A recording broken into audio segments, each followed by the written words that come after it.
Alright guys, this is probably going to be the last required weekly test I'm going to be filming in a while before I start work.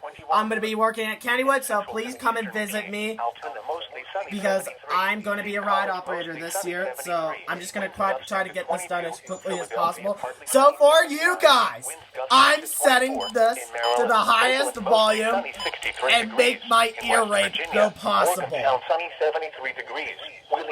So be sure, mostly sunny 73. yeah, so I won't be filming stuff in a while because due to work, so I'm just going to let you guys, so this is all for you guys before I leave. Cleveland, mostly sunny 69, winds gusting to 22, Oh God, Cincinnati, mostly... oh God, no, it's time.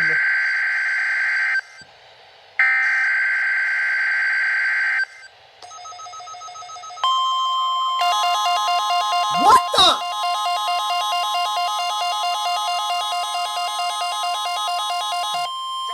You're listening to NOAA Weather Radio in Pittsburgh, I got a Pennsylvania, different tone on mine. At 162.55 megahertz.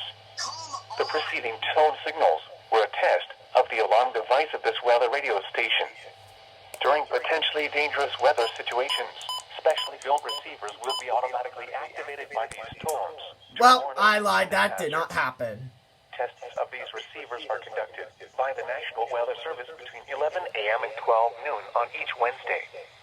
This radio station, KIH 35, serves the following counties in western Pennsylvania: Allegheny, Armstrong, Beaver, Butler, Fayette, Greene, Indiana, Lawrence, Washington, and Westmoreland.